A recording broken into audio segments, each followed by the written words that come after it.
Raciocínio inicial para situações de emergência.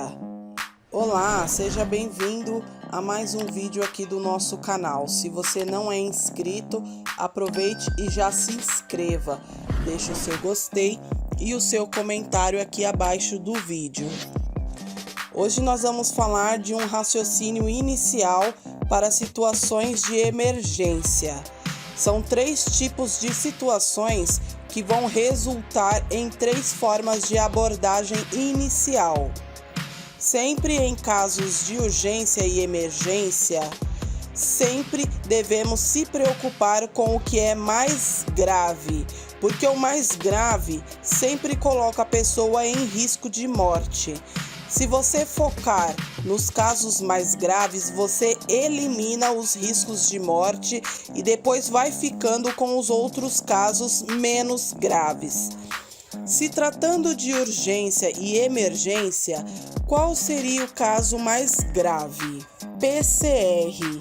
Se um paciente está inconsciente, ele passa a ser o mais grave porque pode acontecer uma parada cardiorrespiratória. Primeira coisa a se fazer é uma avaliação inicial para ver se tem resposta.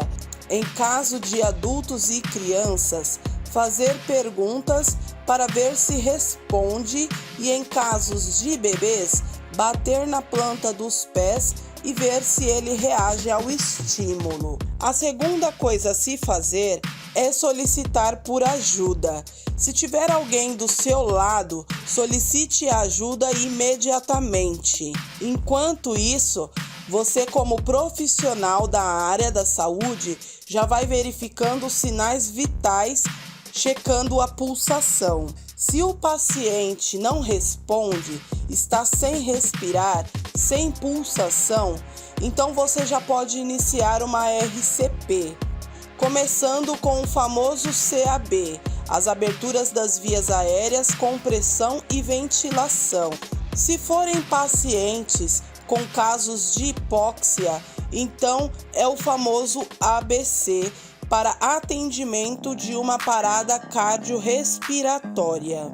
Se após a avaliação for descartado a parada cardiorrespiratória, então você vai focar no segundo item de grande importância em casos de urgência e emergência, que seria o PR, parada respiratória. Um paciente que não respira evolui para uma parada respiratória em poucos minutos. Isso pode ocorrer por causa de uma obstrução nas vias aéreas, uma apneia, pode ser uma parada cardiorrespiratória, entre outros. A avaliação inicial é a mesma, checar os sinais vitais, pulso e respiração. Nesse caso, o paciente não tem pulso central, mas respira. O que fazer? Ventilação de resgate. Se for um adulto, uma ventilação a cada 6 segundos. Se for uma criança ou lactante, fazer ventilação a cada 3 segundos. Isso durante 2 minutos e depois reavaliar por mais 2 minutos. O paciente, ele pode evoluir de uma parada respiratória para uma parada cardiorrespiratória. Por isso, a importância da reavaliação a cada 2 minutos após a ventilação para saber se o paciente voltou a respirar, se está tendo pulso novamente. No local do acidente, é utilizado o aparelho DEA para reavaliar a cada 2 minutos o ritmo deste paciente, porque ele pode precisar de uma desfibrilação. No suporte avançado, não precisa ficar reavaliando, porque o paciente estará monitorado, mostrando sempre a atualização dos batimentos. Em casos de afogamento, se inicia uma parada respiratória que pode evoluir para uma parada cardíaca. Ou seja, Se o paciente tiver uma parada cardíaca, ele vai ter uma atividade elétrica sem pulso ou uma assistolia. Esses dois ritmos não têm indicação de choque e para reverter é realizado ventilação e compressões. Tem casos em que o paciente pode estar em ritmo chocável? Sim, tem. Se tiver um aparelho DEA no local, você consegue fazer a monitorização e saber se o paciente está em ritmo chocável ou não. Mas, em casos de afogamento, existem 6 graus do mais leve ao mais grave. O 5º grau é a parada respiratória e no 6º é a parada cardiorrespiratória. Na PCR, o paciente ele está inconsciente. Já na PR, ele pode estar consciente ou inconsciente. Então, dos casos mais graves, falamos de parada cardiorrespiratória e parada respiratória. Agora, o terceiro caso, menos grave, entre estes dois citados, é o choque. E o que é o choque? É uma má percusão tecidual.